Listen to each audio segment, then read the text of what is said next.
Бұлай бәр әжесінің үйіне қонаққа келген болатын. Содан ол далада келе жатып кенет бір топты көрді. Бұл кімдікі екен деп ойлады. Топты теуіп ойынға кірісіп кетті. Бір кезде топты қатты тебемдеп терезен сындырып алды. Мен терезен сындырып алдым ғой! Содан ол алды-артына қарама қаша жөнелді. Бір жерге келіп аялдап әжесінің сөзін есіне түсірді. Қорықсаң да қашпа.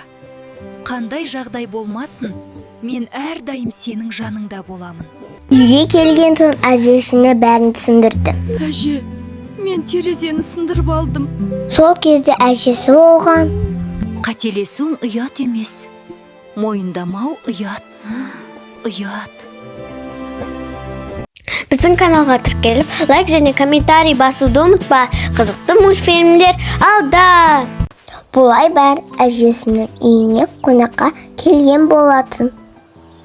Содан ол далада келе жатып кенет бір топты көрді.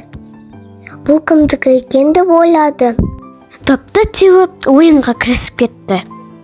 Бір кезде топты қатты тебемдеп терезен сындырып алды. Мен терезен сындырып алдым ғой! Содан ол алды-артына қарама қаша жөнелді.